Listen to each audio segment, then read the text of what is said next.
Today, I sit down with author Jenifer Wood to talk about her spicy orc in space romance, Agnar's Teacher. Like, I don't know if I can do this. I can't do it. Like, I can't be. I'm not a girl boss. I'm an introvert. I can't do this. A lot of times when you're in fantasy, it's like the women are always in dresses, and I was like, no, like we got to be able to move around here. Had I had more of an understanding as a teenager that I had pretty severe anxiety, I think it would have changed my trajectory. I commissioned a spicy art scene and I didn't clarify, and I ended up with a very beautiful spicy art scene that I haven't shared yet, but she's still wearing her boots and she's naked, and I'm like, how did her pants come off? Now I have to write this. I am a very weird example of an elder millennial in that I have never seen Lord of the Rings. Give me a minute.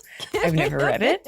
And then there's the other orcs that I remember from growing up because I had a boyfriend that played Dungeons and Dragons. And those orcs look a lot more like my orcs. They're still very human-like, other than, you know, the green skin, the tusks. There's not a huge, and the size, which is, you know, I'm a big size difference girl. All of the writers in the room acknowledged like that. You just pretend it does. Yeah. And then we wave the wand and it works. It works. If you love high steam, low angst romance, monster cinnamon rolls, and plenty of mental health representation, you're going to love this interview. I'm Kelly Chase, and you're listening to the Fantasy Romance Podcast. How are you? Are you writing all the time now? What's going on in your day-to-day schedule? You're not teaching at the moment? I am no longer teaching. I left the classroom for my mental health in February, and I really needed a break after COVID. I was really, really, really struggling, and I think I stayed for a little bit too long. I put my first book out June 1st and have been writing full-time since then. But I actually just got a new job where I will be working remote, a policy advocacy position, because I have my master's in public policy. I'll be doing policy advocacy for teen and youth mental health. Oh my gosh. Which is just really in my lane. Yeah, I'm really excited about it, especially because in my first book, like there's a lot of anxiety rep, and I get so much feedback saying like the anxiety rep is just like something they really appreciate. And I'm like, well, it's lived experience, so it's easy for me to write about. Working in mental health is like a dream come true. And then being able to work remotely so I can continue to write is also like a dream come true. So I am contractually obligated by Tantor to have book 2 out by December 1st. My goal is a November 15th. Amazing. Oh my gosh, congratulations. So you're juggling like sort of the dream of so many indie writers, like day job, family, but you're able to do things you're passionate about, which just, I think it really, like, especially in romance right now, like being able to bring things that are real. I don't know if this is like post-pandemic, so I'm jumping ahead because we have so much to talk about with respect to just like becoming a romance writer and being a romance reader and all that.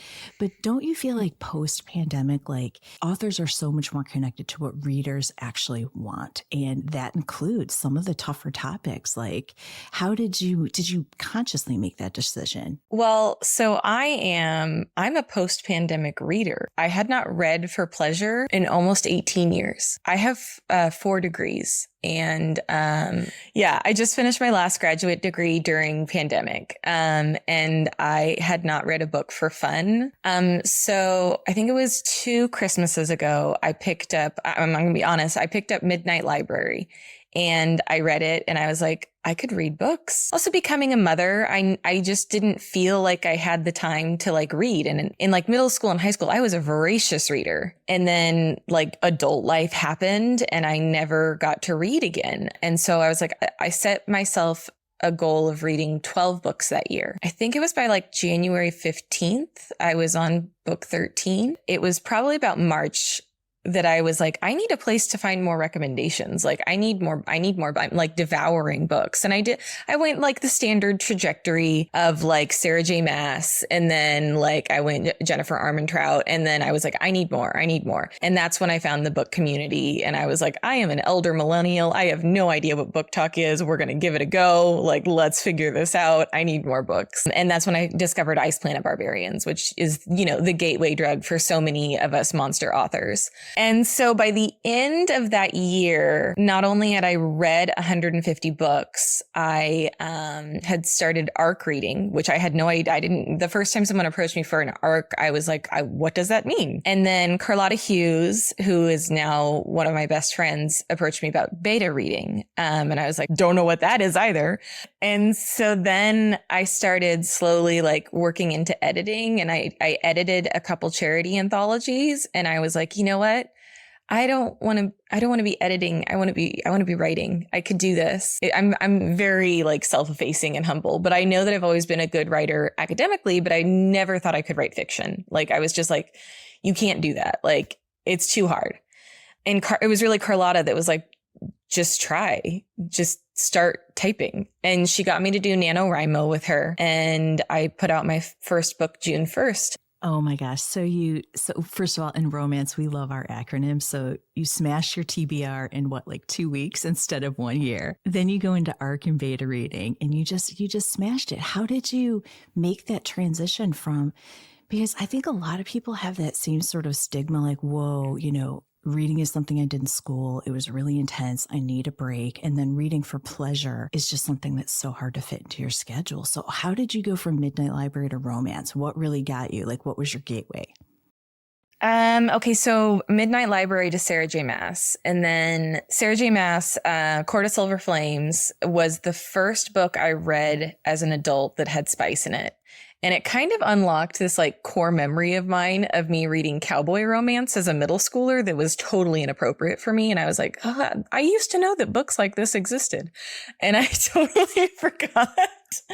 I had this image in my head of what probably was accurate of the time of like romance novels being like, a lot of just like walking on the sand and holding hands. When I discovered spice and that there was spice in books, I was like, I need it all of it. Like, just give it to me. And then, and then I discovered like kind of what my lane is. And because I have such high anxiety, I don't want anything on this planet, nothing on this planet. Like, you really got to convince me to read something on planet Earth. Yeah. I read a dystopian novel on accident. I'm really bad about reading trigger warnings. I read a dystopian novel on accident and I was like, nope. Not even, no, nothing on planet Earth. And then romance feels safe to me. I don't want a book that's going to cause me anxiety, which is why there are authors that I respect and I love that I will never read their books because cliffhangers, nope. Like it's not happening. Readers have such strong opinions about cliffhangers. And then when you're on the other side of the desk, you're the writer, you're like, but wait, hear me out. There might be more to this story. With book one, Agnar's Teacher, I actually had to end up, instead of doing a happily ever after, doing a happily for now because they needed a second book. Now, so it ends happily, but their story wasn't done. But I was looking at like, if I complete their story, I'm looking at 600 pages. And I'm like, I need to stay within the length of my genre. And so I decided to cut my first book into 2. And so I'm halfway done with their second book. Okay. So the whole abandoned on, and now, okay, let's just pivot into pronunciations. I love like coming up with the wonkiest fantasy names, titles, words, and things like that. But you put a beautiful pronunciation key at the back of Agnar's Teacher. So you have to tell me if I pass or fail. So I'm going to try to pronounce, is it Niflheim? Abandoned on Niflheim, or is it Niflheim? Yeah. Which way? It's Niflheim. So I was completely wrong. All full stop, even with the pronunciation key. That tells you everything you need to know about me. Honestly, like, okay, so like the first book I read that had a pronunciation guide, I think was Carlotta Hughes, her Orc Match series. I never read the pronunciation guide, and it's all Scots Gaelic. I have no idea what the words, how they pronounced, and she even provides an audio pronunciation guide on her website, and I don't know how to pronounce some of my words. My land is Nordic based. And so most of my words are Nordic if I can find like the Nordic translation. If not, they're Icelandic, which is the closest tie. And some of them are like a mashup of like Icelandic and Nordic. Now we're calling them space Vikings, but that's a specific time in Nordic history. So it's very loosely based. So I don't want like anybody who has like Nordic ancestry coming after me, because it's not meant to be completely we're on another planet. Like it's supposed to have Nordic vibes. Exactly. So sort of sci-fi romance first, and then loosely interpreted reality after that. Yeah. Did you do a lot of research? Like, I mean, I feel like for romance authors especially, you can fall down the rabbit hole if you let yourself, like developing, you know, gravity systems and how does air work. Did you do a lot of research, or did you just really let the story tell itself? There were a couple of things that I wanted to get right. Okay, so like this book that I'm reading now, I had to come up with, when you're on another planet, you really have to decide how advanced is the society going to be, and like electricity, running water, all that sort of thing. But orcs are known for making a big mess. And I was like, how are we going to shower here? What's going on? And so I really fell down a rabbit hole of like what the Nordic, like what would we be using to shower? And it would be saunas, which automatically what pops into my head is Frozen, and like the guy that teaches Olaf about saunas. And you don't realize that as a romance author that you're like, oh my gosh, I am a third of the way through the book and nobody has taken a bath or eaten. Like, I need to go back and fix this. I had to come up with like a sauna system, because that's like accurate to like the Nordic traditions. And so figure out how to make that work, and how to make that work communal saunas with women that are like not used to communal bathing, and the accuracy of that and how I was going to make that work. Everything down to like clothing. Like the first time Piper is introduced to the tribe, Piper, my main character, I was like, what am I going to put her in? And I put her in a tulle dress. And then I was talking to one of my alphas and she was like, they would not have tulle. And I was like, I know, I didn't know what to put her in. So I got to fix that part. No, it's perfection. It's the best part about fantasy, because you think no technology, right? So we don't have to deal with like cell towers and things like that overcomplicates, or for me, maybe makes the interplay of magic and reality a little bit more complicated. But then you've got the other side of like, okay, well then what about running water? How does this even work? Exactly. Like I've read urban fantasy and it's not my jam. I don't like my fantasy characters to have cell phones. Like I just don't. But then you are like, do we have gas lamps? Like how are we lighting this place? Like what are we doing here? And I mean logistically too, like you're talking about orcs, so like the cell phone, the tusks, there's logistical complications there that, you know, simpler without the technology. Can we take one step back though, because that's the thing for me. So when I think about orcs, I think about two things. And the first is completely nightmarish. And you dealt with it in the book. You dealt with it. But, you know, Lord of the Rings doesn't inspire, you know, sexy moments. But then the other is like, and I don't know, again, maybe this is the post-pandemic moment that we're in where video games, RPGs, like there's so much orc content in sort of the public, you know, culture right now. Why orcs for you? Like between the nightmare and the fantasy, why orcs? Okay, so I am a very weird example of an elder millennial in that I have never seen Lord of the Rings. Give me a minute. I've never read it. And you're married to a British person. How is this allowed to stand? I think I have to have an offline conversation. Go on. I've been in the room when it's been on, and I remember trying to read The Hobbit when I was in middle school, and it was just not my thing. And which was funny because I like grew up on fantasy, and I just couldn't. I don't know. It just wasn't my deal. And so, but I remember seeing the orcs and there's this whole part in book one of Piper trying to be like, is that an orc? Because from what I remember of the brief bits of Lord of the Rings I saw, I thought they were covered in slime. And then there's the other orcs that I remember from growing up because I had a boyfriend that played Dungeons and Dragons, and those orcs look a lot more like my orcs, and a little bit more humanoid. And that's how I like my monsters, humanoid. I know that there's people that go absolutely feral for like werewolves and that sort of thing. I don't like fur. Fur adds a complication that I don't want to do. I know that there's like a whole community that's super into spiders. Like there's a really popular spider series, and that's too far for me. I'm as my author friends call me, I am a baby bird in the like monster category. And so my monsters are still still very humanoid. And so, which is another reason why orcs, like, they're still very human-like, other than, you know, the green skin, the tusks. There's not a huge, in the size, which is, you know, I'm a big size difference girl, but it's not like we're dealing with like Mothman. Like that's maybe one day I'll get there, but I'm not there yet. Oh, I think you will. I think the signs are all there. You've got the knots, you've got everything going in book one that just, I see the path of spiders in the future. There'll be a different planet maybe for that, but it's all good. It's all there for the taking. Okay. So when you specifically wrote Agnar though, he is, and I've seen people say this about him, but he is the squishiest let's say anti Lord of the Rings orc. He's the king of consent. He's so cinnamon roll. He is like double, triple checking in with his, let's call her for now, his love interest, because we don't want to have any spoilers about where their romance goes.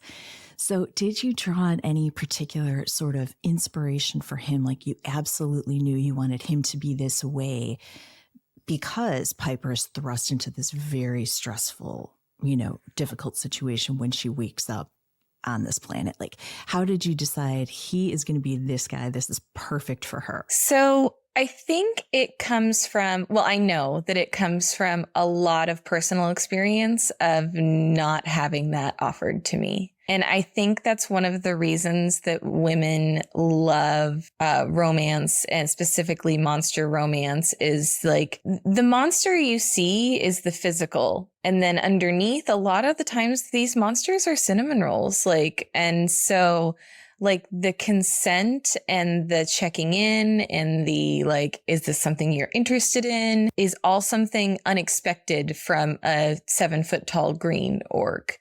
It's something that I think a lot of women crave. I want to give them that. Like, I don't know that I'll ever be able to write like an alpha hero. It's just not in my lane, which I've read those and I love those, but they're not me. And I wanted to explore that, like, even though he's so interested in what she wants, that doesn't mean it has to be like vanilla and boring. Like, let's agree, like, let's try something new and let's agree on it.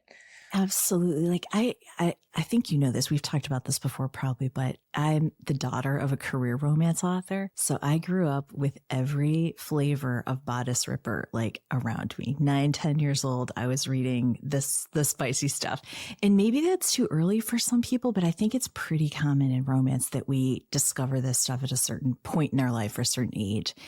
And I feel like for me, like being able to explore those things as a reader, that is the safe place where reality is maybe very far removed from the fantasy, but at least we get to start to develop our own sort of framework for having those conversations or our expectations for those relationships. Like, yes, I think real life people could learn a lot from your orcs, but also real life readers, like, isn't that a place where it starts, where you really put what you want to see in the world out there through the work that you create? Yeah, and I already have my male main character set up, and this is known, this isn't a secret, male main character set up for book 3, and he is going to be a virgin hero, which is a trope that I love. I cannot wait to explore that. And I already know who his partner is going to be, and I'm really excited to delve into that dynamic. I almost was like, can we just skip book 2? Because book 2 is so much world building, which I didn't think I was very good at, but based on reviews, I guess I am. I don't know. There's also politics too, right? Yeah, and that's what I'm dealing with a lot, which, I mean, I have my undergrad in political science. So all of the politics of integrating the women and what their space is going to be like. And there are going to be orcs that are against integrating the women, and how we're going to deal with that, and how Piper's going to deal with that with her anxiety. Is actually, I'm in the middle of that right now of working on that. Well, that brings up a really interesting point, because Agnar's teacher it's sort of a touchstone for like a trend we have right now that is really cozy, very low conflict, extremely feel good, high spice, which, I mean, this is just like the poster child for that part of the genre. Are we going to see more of that in Agnar? So book 1 is Agnar's teacher. Book 2 is going to be Agnar's Yarlin, which of course I probably said it completely wrong. No, you're good. You're good. had to Google that. I had to Google what we would call a chief in Nordic history. With an orcish flair to it. Yeah. So book 2 is going to continue Agnar and Piper's journey. And so that was the thing I was curious about is, can we expect, even though book 2 continues their journey, sort of more of the same low conflict, cozy vibe? Like what so far, because I know it's not done yet, what so far are you seeing and feeling in book 2? Well, so since they're already an established relationship, that was very different than book 1. So we've got spice, I think, on page 2. So we're definitely going to be continuing with the high spice level and the low conflict. The biggest conflict in this is the acceptance and integration of the human females and how that's going to take place. And we have a team of elders that are kind of deciding on what the human women his role is going to be. And of course, in a lot of stories like this, the Orcan population has skewed male and they don't know why. So they're very excited for human females. But Piper is very adamant that these human females are not just here to be mates, especially because I have representation of trauma in every single one of my books. And, I've got sensitivity readers lined up. Like, I didn't need a sensitivity reader for anxiety. That's my life. I've got some that have, history of abuse, all that sort of thing. So we've got some women that aren't going to be ready to be like, yeah, I'm going to be your fated mate. Like, let's go. Piper is really arguing for them to have like equal footing. And that's going to be kind of like the crux of the conflict is getting them integrated into the tribe where they're on equal playing field with the orcs. And are we going to be meeting more of the 12 women? Because that was the first group that landed. Yes, we have met all of them and they all have we go around in a circle. Kind of the premise is all of these women have been dropped because something is wrong with them. So you've got Piper with her anxiety. And so like some of them I've got one of them has a lot of scars due to a history of self-harm, and that's something, like I've already got a sensitivity reader lined up for that sort of thing. I've got some with PTSD. That's the other thing you have to deal with when you are dealing with women that have been abducted is that all of them have to have like a family that they weren't super close to back home. Otherwise, it makes it super tragic. You have to really walk that fine line of like, okay, like they weren't like miserable on Earth, but also if they had like a close, tight knit family, that's not a woman that's going to be like, okay, I'll settle into this orc community and be happy. There's just that one woman who's like constantly scheming to get back to Earth. That's like completely the disruptor. Yes. Oh, and I've read this series like that where there's one woman that's like, no, I have to go home. I am out of here. There is no Netflix. I am out of here. In terms of all the rep, and I think like when you're writing, isn't it really, really hard to even tell sort of a high spice, low ink story without bringing some of that real world like representation, trauma? I mean, that's one of the things I love about romance so much is it's the whole person. We get to give that whole person their safety, their happy ever after. So do you have sort of that same motivation when you write romance? I want them to really understand like the motivation and the feelings that especially the human female is going through as she experiences what's an incredibly traumatic experience. And so they're coming with trauma and now they are also experiencing further trauma and that they have been ripped away from Earth. And we have some that are already like, I'm down. Like, this orc planet seems great. Life at home sucked. Like, and then you have others that are like, what? I think I might have one. I've got the first 3 books plotted, but I think I might have one like barrel off and try and like be like, I'm finding my way home no matter what. Piper fled for different reasons. And that was really fun to write is like, just like I'm having a panic attack and I'm bailing on this. And it really is really cathartic for me, honestly. In the sense that like, is it cathartic in the sense that you get to heal a little bit of those things in yourself by giving somebody else their happy journey, their successful love story? Yeah, it's healing. It's definitely healing. Like I have a lot of like just religious trauma around coming to terms with what I want in a partner and what is expected of me and what I want of a partner. And so, and that is in book 1, coming to terms with like what is expected of a woman in the United States and like being, and it really kind of follows my trajectory without even me realizing it, of moving to Europe and being like, I don't have these American expectations of what I should be. I kind of was like, I'm going to be whoever I want to be. And I met my husband and he was supposed to just be like a casual, this is my first time doing something casual. And it's been 16 years writing in a space where they're on a whole new planet. So they can explore anything that they have felt they weren't allowed to before. So you've definitely had that experience of stranger in a strange land. I just hope your husband did not drop a tree on you. That would have been a very memorable and very specific way of meeting. Actually, our first meeting, he was like, ew, an American. And I was like, rude. We weren't very popular at the time. It was 2006.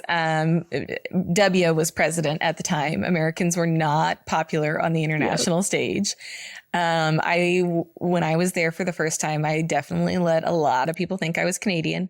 When I went back, Obama was president and, Americans were much more popular internationally. I was there when he won his first term and I had people shaking my hand the next day. They were like congratulating me and, like everybody wanted to like shake my hand and thank me. And I was like, I didn't even get to vote. My absentee ballot came late. I didn't personally do this, but thank you. So, but yeah, my second time. So I was there from 2006 to 2007. And then 2007, 2008, I went back and I graduated. And then I was there from 2008 to 2010 while he finished his degree. And I studied for the LSATs, and got my master's in public policy. You're a genius. And yet you give us this amazing, brilliant monster smut. We love it so much. Thank you. You know, I have a British person in my worldview. And I think when we first met, it was literally retraining our ears. Like he said, he could almost not stop laughing every time he listened to me for like the first 2 weeks because I sounded so stereotypically American.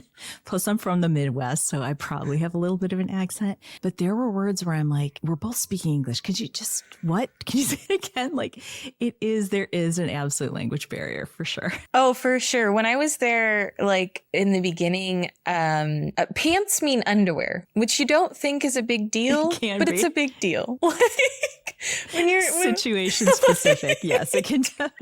We need one of those implants like Piper and Agnar have so that it's just seamless. Like you say one thing, you say bin, I know exactly what you mean. Oh, and that's one of the things I love writing is American slang that confuses the heck out of the orcs. I just wrote a scene where, you know, it's a very American thing to say, oh, no, yeah, for sure. Like, you've just said 2 contradictory things. Like, what does that even mean? You literally said everything. Yes, no, maybe. I have a part where Piper goes, hold the phone, and everybody just looks at her like, wait, what? And I love throwing those in there because they're just so fun. And it contextualizes it too so that we get a little bit of humor because it's not triggering, but she is so strong and sassy and she comes to the situation with just this spirit already that for her to be able to lighten the mood and give us some of those like very Americanisms, it just brings so much lightness and humor to the very serious topics, the very serious situation that she's in. And I love when she basically like early on in the book, and I don't think this is a spoiler to say it, but early on in the book when she's like, yeah, accessibility to mental health is actually way better here wherever I am. Yeah, I mean, it's something that one of the reasons I'm so excited about this new, like, we're going to call this my adult job, is helping with accessibility to mental health for teens. Because had I had more of an understanding as a teenager that I had pretty severe anxiety, I think it would have changed my trajectory and I wouldn't be in my 30s, like really coming to terms with the fact that I've had anxiety my whole life. That has been I think one of the things that I draw from a lot when I'm writing is like really a healing journey of understanding who you are and what you need to be whole. And for each of my characters, it's going to be something different. And I really, really think you were talking about how the pandemic has changed things is like, I think a lot of people have shifted and been like, I want to live a whole life. We've gone through a worldwide trauma and it has shifted our expectations of what we want out of life. And it definitely caused me to really want to like flip the script and not like do a job that I was like struggling through for the next 30 years. And being able to explore that, especially in romance, it's a thing that I really love seeing. I mean, there are whether it's contemporary or specifically in fantasy, where I think because the stakes in fantasy can so often be life or death, we forget that like there's a lot of living that happens between just like, will this character survive the situation? And I love how you bring that to the table. I mean, generationally, isn't it wild that like, I mean, I'm of a generation where like, no one has school counselors. No one ever thought about, children's mental health or, middle schoolers' wellness. If you made it to school every day and, were fed at some point, like a lunch, no matter what chemicals there were that were like being unrolled in your lunchbox, you were good to go. Off you go. And it's amazing to see what happens, especially when we first see it happen in books, where we're able to really like live out what shouldn't be a fantasy, but what should be what we want from life. And then hopefully find it and live through it. Okay, so let me go back to the series though. So books 1 and 2 are going to be Agnar and Piper. Do you have a vision for the whole? Are we going to get one super long series with multiple couples? How will that work? So brand new, I'm like, okay, I have to decide on a number of women that are going to be abducted. And I'm just like, sometimes I just am like, you can talk, I know that you're planning on meeting with Carlotta Hughes. And she's like one of my alphas and like my critique partner is, and like, I didn't even run this by her, but I was like, we're going to go with 12. So I just cornered myself into a 13 book series. So it will be 13 books because Piper and Agnar are getting 2. If I had put all of Piper and Agnar in book 1, it would have been, like I said, 600 pages. And I just did not want that for my debut novel. Piper and Agnar are getting a second book. And then the third book it'll follow sequentially one couple at a time. I'm not opposed to a spinoff. I'm not opposed. I don't know. I've tried to think if there are other types of aliens I would like to write. I'm pretty firmly in the orc camp right now, but 12 books from now, we'll see. Exactly. That at the rate that you read, it will probably be 2 years. We'll have all 12 books and you'll be on to spiders. That's the next thing. I predict it. Right now I'm reading Trolls, which I mean, pretty similar. Are trolls sexy? I mean, they're larger, which it causes even more of physical problems, which I was at Steamy LitCon and there was this whole panel on monster romance and how this physically works. And we just, all of the writers in the room acknowledged like that you just pretend it does. Yeah. And then we wave the wand and it works. It works. Speaking of how those pieces work though, can you tell me about the art? You have so much great art. Okay. So the art it's a problem. It's a problem. It's late at night. I'm surfing on X, I guess is what it's called now. And I only follow artists on X. And I'm just looking and I'm like, I need this. I am not one of those readers that picture things in my head at all. I don't have like a movie going on in my head. So the first time I see my characters is when they're drawn for me. Like I can describe them, but like seeing them. So not only do I want the art for others because it sells very well, but I want the art for myself. Like this. So this is book 1 and this is the illustration is by Carlotta Hughes. She's my cover artist. And so seeing them for the first time, like was just amazing to be like, yes, this is exactly what I wanted. I can give like guidance, but I can't draw. I can can draw stick figures. Like, so wait, Jenifer, do you have like an inspiration board though? Like, did you have like a Pinterest board of like characters and just said like, and add tusks? okay, so there's this whole, and I mean, I don't know how deep into TikTok you are, but you know, the guys that chop down trees. There's like a whole section of Twitter or of TikTok where they just chop down trees. And they're like these thick, burly guys and called lumber snacks. And I was like, I want Agnar to be like a lumber snack. Like I want him to be thick, but muscular. And which is why we have the whole tree scene and everything, is that even though he is built like that, he has no idea how to chop down a tree. I wanted him to be like on the thicker side. So that was the first thing. And then figuring out his hair, because of all of the orcs that I've read, they all have black hair. So I was like, okay, so what are we going to do with that? And so I really wanted to add my own spin on that. And so, in my books, once an orc has accepted their fated mate, they have their hair braided by their mate. They no longer wear it in like a top knot. And so it's a sign that you are mated, as if your male has like a braid down the back rather than just like a messy bun.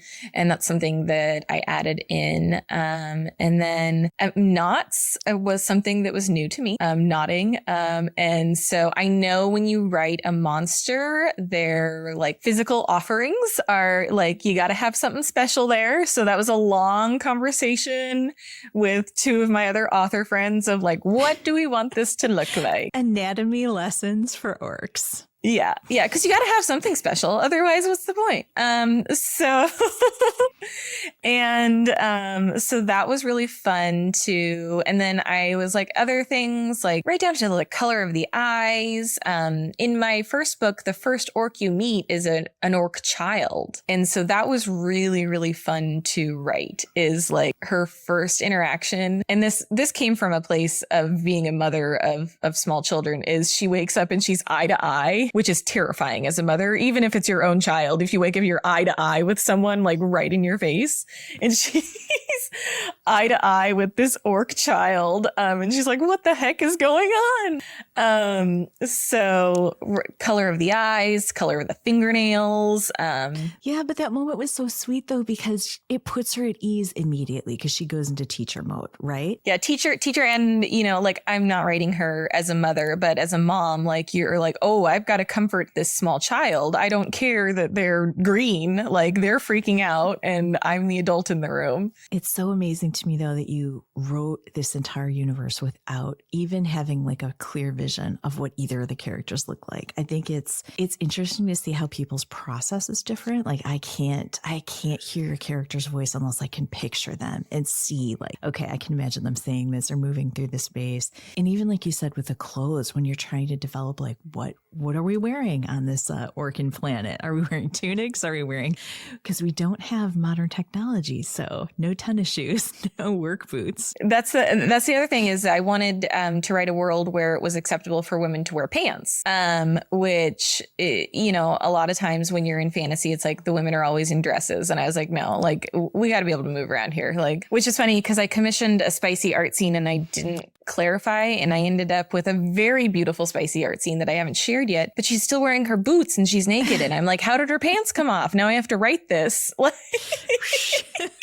Oh, yep, that's exactly what's going on. Yeah, I'm definitely commissioning artists. I'm learning as I go, because I know nothing about art. So they're like, do you want it fully rendered? And I'm like, I don't know what that means. I'm going to need a picture of that. Exactly. So, could you just make it beautiful? That's really the goal. If I think like less than 2 years ago, I didn't know what like HEA stood for. Like I've come a long way. Oh my God. You know? And you come through like crashing onto an alien planet, like just smashing through. Welcome to monster romance and romance. And the book has done tremendously well. So can we talk about like what comes next? You talked about Tantor a little bit. What can readers expect from you in the next couple months, years, without dating yourself, but what's ahead? So I have an agreement with Tantor, which is audiobook. And I've agreed agreed for the first 3 books with them. And I've agreed on December 1st for book 2 and June 1st for book 3. Now, my goal is to publish before that, especially because I feel like I've got book 3 really solidly in my head. My goal right now is 3 books a year. If I can up it to 4, I would like to. Like, I'm so jealous of those authors that can pump out a book a month. Like, I don't know how they do it. Like, I don't. I have to let a book marinate in my head. So it's like a couple days of like typing hardcore and then like really like just letting it cook in my head and before I move on. And so I cannot be like a 10,000 word a day author. I tend to give myself a weekly goal rather than a daily goal. So right now we're looking at three books a year is what I am. My agreed upon deadline is. But that was hard to learn as well as a newbie author is, do I want to hire an editor? Because a lot of indies publish without an editor. And it's something that I'm glad I put the money into. It just made me feel more comfortable putting out the book that someone had professionally set eyes on it. We'll be having Agnar's Yarlin, which will be out before December. And then Steve, we have an orc named, he's a half orc and his name is Steve. And that's kind of an inside joke that we have an orc named Steve because it's like just the best thing ever. And he and Billy will be out in the spring. And then I have not decided what human woman is going to pop up next. I'm going to let them run the show, just like I'm letting Piper and Agnar run the show right now. And I never believed authors when they said that their characters take over. And then I wrote a book and I was like, oh no, they for sure just like I was in the middle of what I thought was going to be a sex scene and everybody ended up crying in book 1. And I was like, how did that happen? They take over. They absolutely do. And Tantar's audio. So are you going to be able to audition or will you have any creative input into the process? Actually, okay, so I got the offer from Tantor and I know that I'm not like allowed to share details, but I am like a people pleaser for sure. So I wanted to accept the offer immediately. And my husband was like, no, you counter offer. And I was like, I talked to a lot of people, including you. And I was like, I don't know if I can do this. I can't do it. Like, I'm not a girl boss. I'm an introvert. I can't do this. But I did counter offer for a couple of things. And one of the things that I am going to be able to pick my own narrators, which I'm excited about. And then one of the other things that they put in the contract was that they get to decide how things are pronounced. And I was like, we can't do that. You have so many words that you're going to be like, I was like, you got to say that you're going to at least try to adhere to the pronunciation guide. Yeah, if you said Carlotta Hughes has an audio pronunciation on her website, how easy is that? I mean, audiobook narrator's job is hard enough. I mean, Carlotta's lucky is that her language is Scots Gaelic. It is a established language. Now, mine is kind of a dead language, so it's not like I can be like, go look up how this is pronounced on Google. So some of my words are like an Icelandic word with an old Nordic word smooshed together. So it's not like you can just like go look it up. So it might be a lot of conversation back and forth between me and them. And I tried to limit it to specific things like flora and fauna, names of the tribes, how they measure time, because obviously I don't expect them to use the same time measurements as Earth. So you get a sprinkling of the Nordic language, but you're not overwhelmed absolutely. by it. That's the whole audiobook, audition is just say these 10 words. You'll either get it or you won't. That's the whole process. Well, tell me where you would like people to find you. So if they want to see your not safe for work, your NSFW art, where can they find it? Because I know you can't always put it, full out there onto social media. I've got so many community violations on TikTok. I'm worried about losing my TikTok, man. So I am author Jenifer Wood at author Jenifer Wood everywhere. TikTok, X or Twitter, if whatever you want to call it, Instagram, Facebook.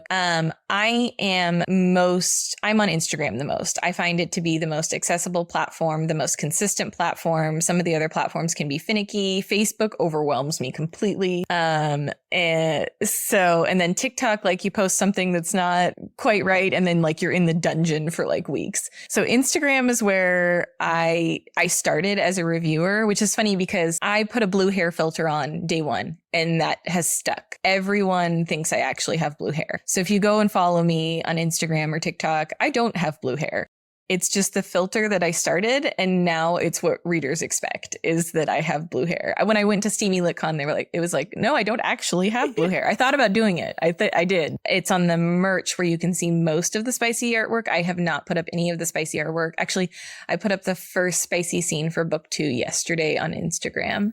But I have a backlog of spicy artwork that I have commissioned over time, since that's the danger of getting the advance from Tantor, is that I could just buy spicy artwork. And your readers, because for those of us who actually really like the pictures, you're giving the people what they want. That's all. I wish I could just, I have children. I wish I would put them in my bathroom and then just like watch as people like, ever like, that's some interesting bathroom art. I'm like, yeah, that's my books. But yeah, I can't even display it. I have to keep it all hidden and like face down in like different corners of my house. Just over one part. That's all. You're good. That is amazing. Amazing. You are amazing, Jenifer Wood with one N. Thank you so much. We'll make sure we have links and things so people know how to find you. And I'm sure, did you want to do a giveaway? We have lots of links. And we'll have ways for people to connect with you, but let us know. We can do a giveaway if you want to. Sure. We can do so I would do what's called the Orc box, and it comes with a signed copy, like stickers. I have they're very popular. Stickers, and spicy artwork and not spicy artwork, if you wanted to be able to display some of the artwork. It comes with like a set of, if you want to know what's exactly in the Orc box, you can check my website. But I am happy to do a Orc box giveaway. Thank you so much. Thank you so much for sitting down and dispelling all the myths about why orcs are actually sexy, not terrifying. And they're the things of like the best kind of dreams, not nightmares. So thank you so much. It's been so fun to talk to you. No matter what flavor of fantasy romance you prefer, thank you so much for spending time with me on the Fantasy Romance Podcast.